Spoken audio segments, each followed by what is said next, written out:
Let's replace the front brake pads and rotors on a Jeep Grand Cherokee at home ourselves for less than a shop. Probably around $200 to $300 depending on what tools you have or don't have.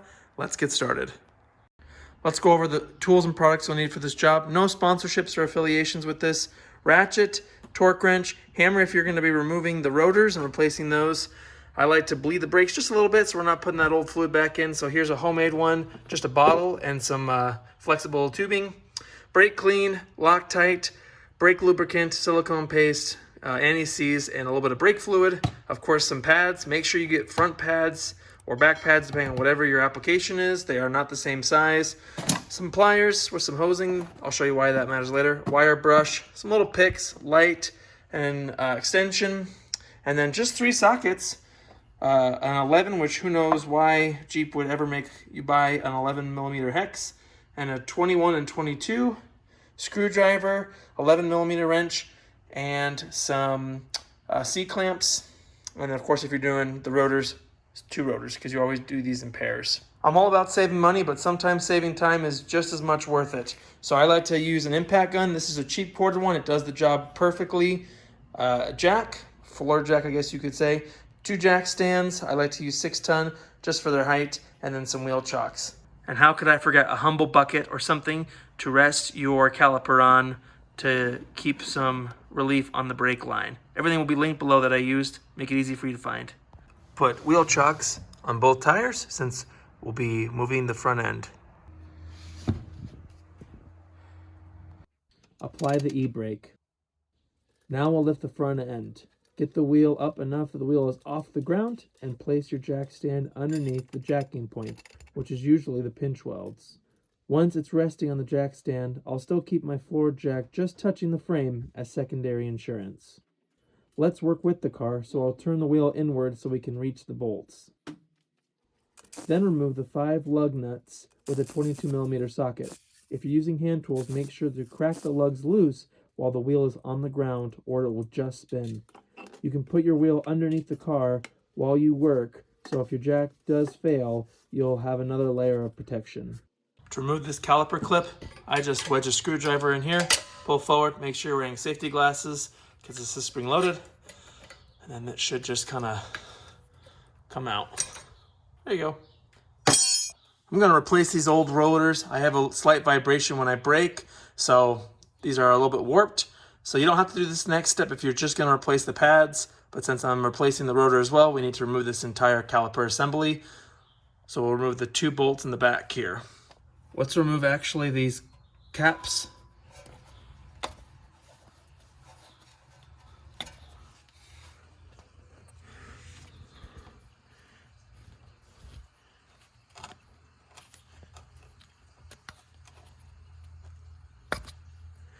Let's just break those bolts free while they're here. There's one. We'll loosen it later.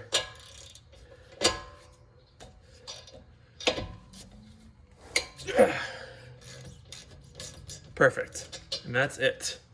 Last thing I'll do is remove this line here.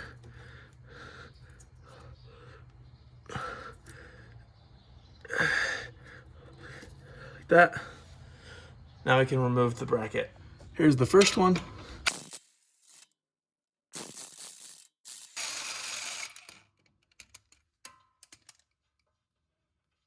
Want it completely off. Now this bottom one right here.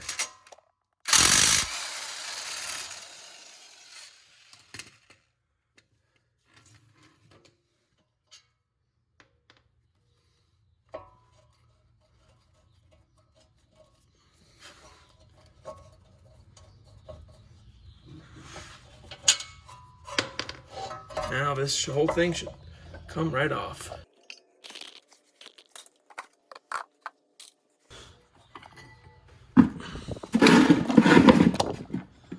Now to remove this rotor, there's an O-ring right here. You can kind of make it out that we'll need to remove.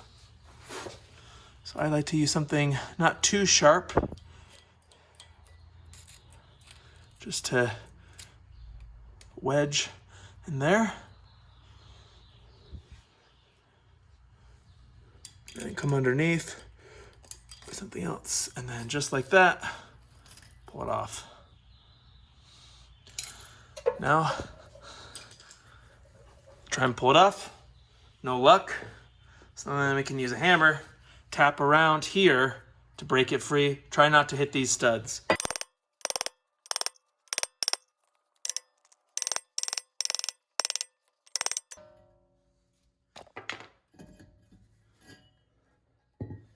Now let's clean up this surface, just so the next time we have to remove the brakes, it won't be as rust welded on there.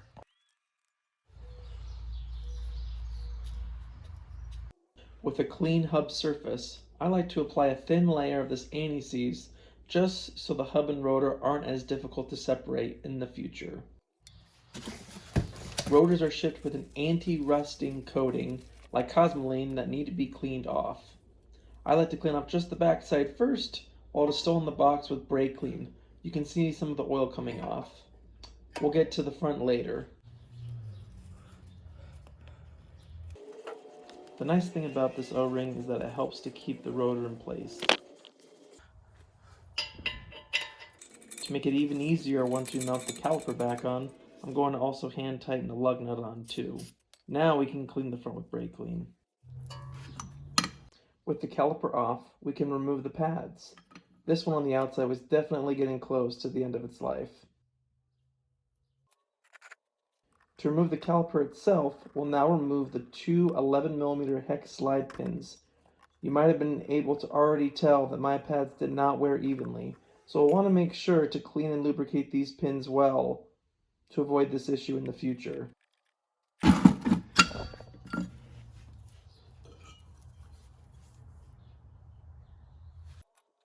With brake clean, I'll clean the caliper and the pinholes.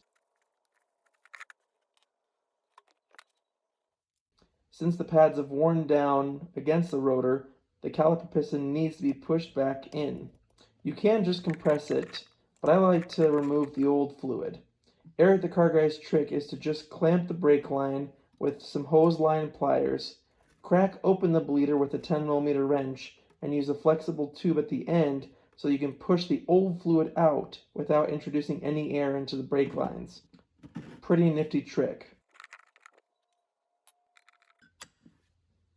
You can buy a fancy caliper piston compressing kit or even a dual piston tool, but two 4-inch C-clamps and the old brake pad work great in my opinion.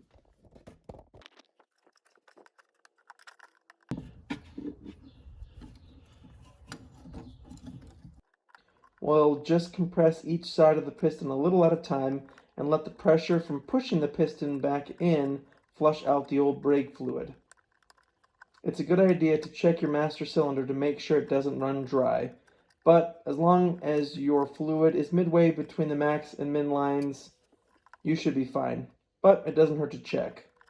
The piston should move fairly easily in if you've opened the bleeder enough to relieve the pressure and if you're pushing in the piston straight.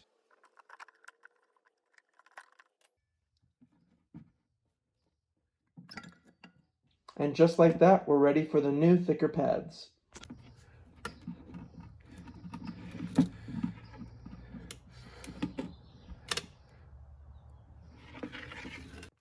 Don't forget to snug up the bleeder screw. Okay.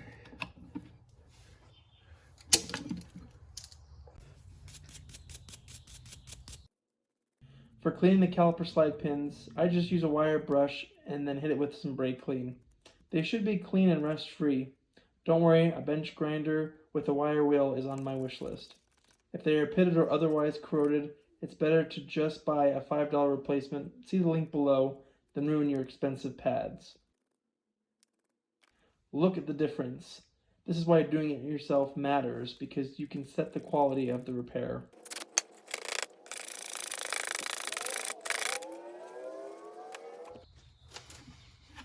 Back on the caliper, let's do a final clean for the pins by spraying the holes with brake clean and trying to wipe out as much gunk as we can. I then apply some silicone grease to the insides of the slides as well as each of the pins and work them in and out to ensure that they will slide smoothly when the caliper moves them in and out in response to the brake pedal. To prevent binding up and annoying clicking or squeaking sounds, it's important to lubricate the brake pads. You want to get both the back and the ends or ears where the pads will make contact with the caliper itself. Then we can place it all into the caliper. Maybe there's a better order, but now I like to prep the caliper bracket by cleaning the grooves where the pads will slide using my wire brush, and then applying some brake lubricant to those spots. Also, before I forget, I like to add a little blue thread locker to the caliper mounting bolts, just so they don't vibrate loose.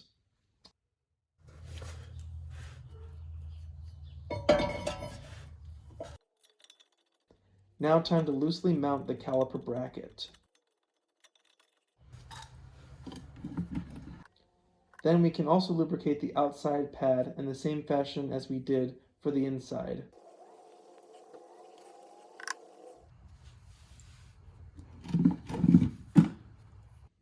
Now with everything together, it's time to transfer it over onto the caliper itself, and with some wiggling, it should slide on.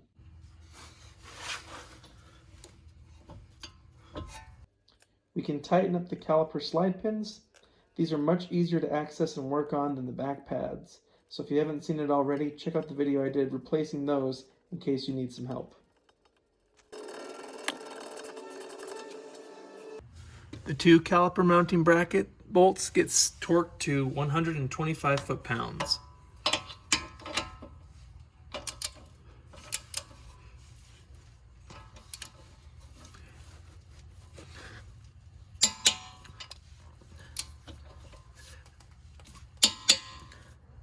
Now we can put this line back on. Now we'll torque both caliper slide pins to 35 or 40 foot-pounds. One.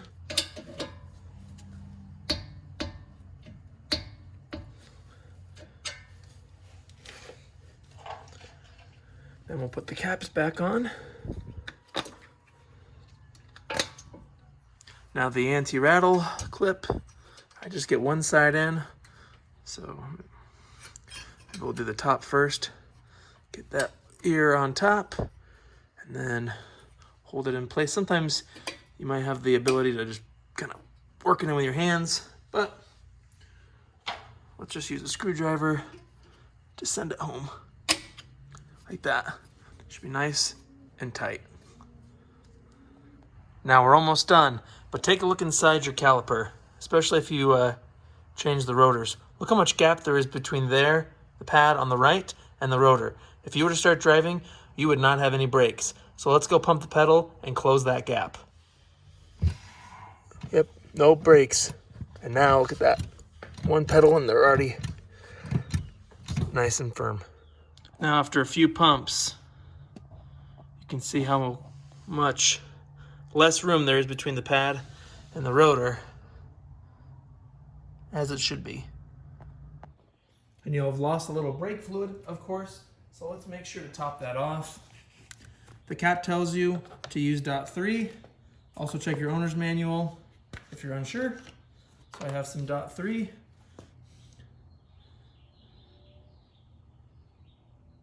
We'll just get it back to full for the heck of it. Perfect. We're almost done. Always find ways to work with the car. I'm going to straighten out the hub so I can reinstall the wheel. Give your rotor and pads another once over, especially to make sure that you didn't get any brake lubricant on the actual rotor itself. If you want, feel free to hit it one more time with brake clean. Throw the wheel on and tighten the lug nuts down in a star pattern so the wheel seats evenly onto the rotor. Power tools make this part so quick.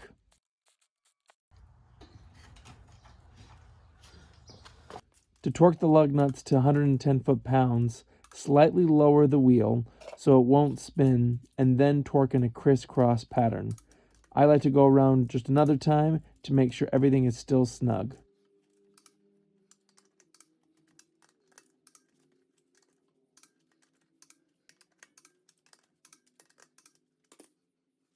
As always, thanks for watching. I hope the video was insightful, and feel free to share your tips and suggestions below. All products and tools will be listed below as well. See you in the next video.